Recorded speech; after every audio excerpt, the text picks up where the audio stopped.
sinaktan ka, niloko ka, inapak-apakan ka, inabuso ka, gantihan mo rin. Alam nyo mga tol, napakasakit na tayo ay lokohin, saktan, apakan, abusuhin ng minamahal natin sa buhay, o ng partner mo, o ng asawa mo. Pero anong sinasabi ng word ni Lord patungkol dito? Sabi ni Lord, huwag ka nang gumante at ako, akin ang paghihiganti. Napakasakit mga tol na ikaw ay lokohin ng taong minamahal mo. Pero ano ba sinasabi ng word ni Lord patungkol dito sa Roma 12:19? So kung mababasa nyo yun, sabi po doon, mga minamahal, huwag kayong maghihigante.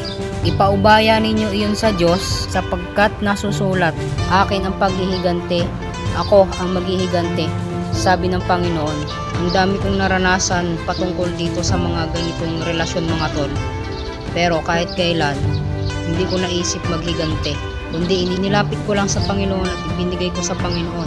So marahil, ikaw ay niloko, nasaktan ka, ibigay mo sa Panginoon, iiyak mo sa Panginoon, at ang Diyos ang kikilos para sa iyo. Marahil masaya ngayon yung taong nanloko sa iyo, pero darating yung araw na aanihin niya kung ano yung kanyang ginawa. Kung hindi nyo pa alam mga tol, spiritual ang labanan dito sa mundo, hindi sa physical at sa physical. Ang target tol ng kaaway ay yung mga mahal natin sa buhay. Kung hindi mo tol alam, dinidemonize ni Satan ang mga mahal natin sa buhay, at yun ang kanyang number one na binabangga. Una, pamilya natin, mahal natin sa buhay, kaibigan, karelasyon, yun ang binabangga ng kaaway para tayo ay distrakin. Ngayon, kung gaganti ka tol, ano ipinagkaiba mo dun sa taong gagantihan mo? Pag gumanti ka, isa lang ibig sabihin yan tol, dinudungisan mo ang sarili mo. Marahil sasabihin mo na, tol, hindi mo naman alam yung naranasan ko at pinagdaanan ko tungkol sa ganito. Pero tol, ang dami kong naranasan tungkol sa mga ganito. Naranasan ko nang ako'y lokohin, saktan, abusuhin, apak-apakan, maliitin. Pero isa lang sinabi ko tol sa Panginoon, na hindi ako bibitaw sa pananampalataya ko sa Kanya kahit anong sakit at anong pasakit ang maranasan ko dito sa mundo. Oo tol, nandun na tayo. Sobrang sakit ng ginawa nila. Pero, yung nawala bang relasyon, nasira na relasyon mo sa kapwa mo, maibabalik ba yun ng paghihigante?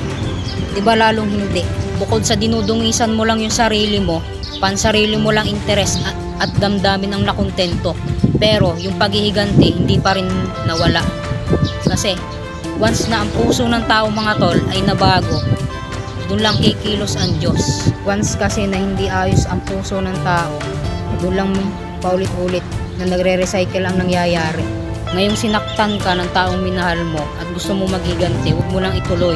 Putulin mo na yun sa iyo. Dahil ngayong alam mo na ang pakiramdam ng nasaktan, huwag mo nang ipasa pa sa iba. At huwag ka nang gumante. Lagi mong tatandaan na walang kinalaman yung taong paggagantihan mo. Paano kung ipapasa mo yung paghihiganti mo dun sa taong dumating sa'yo ngayon? Paano kung yun na pala yung tamang tao? Di lalo ka nang nawalan. Kaya ngayong alam mo na ang pakiramdam ng sakit at ng paghihiganti, na sinaktan, minaliit ka, inabuso ka, putulin mo na yung sumpa na yun sa iyo na mismo. At ang sunggaban mo ay ang kapayapaan. Dahil walang kapayapaan dito sa mundo, kundi tanging nasa Diyos lamang ang kapayapaan.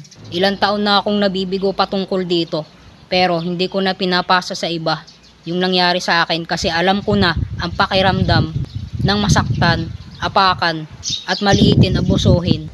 Ibig kong sabihin na abusuhin, eto yung inabuso nila, yung kabaitan natin.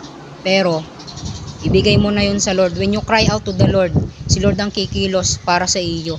Siya ang magtatanggol para sa iyo. Kaya yung mga taong nanakit sa atin, yung mga taong sinaktan tayo, sinaktan ka, gantihan mo ng mabuti. Ipanalangin mo sila. Huwag mo ipanalangin na mangyari din sa kanila yung nangyari sa iyo, kundi ipanalangin mo na sila'y pagpalain at ingatan ng Panginoon. At sa ganoon, pagpapalain ka ng Diyos. Roma 8:31-34. Kung ang Diyos ang kakampi natin, sino ang laban sa atin? Kaya tol, huwag mo nang isipin na gumante. Ipaubaya mo na sa Diyos at hayaan mo na ang Diyos na ang kumilos. Dahil lahat ng nawala sa atin ay kayang triplihin at kayang ibalik ng Diyos. Dahil siya ang nagmamay-ari at gumawa ng lahat ng bagay dito sa mundo. Kaya ipagkatiwala mo sa Diyos lahat. Kaya ang iganti mo sa kasamaan ay kabutihan.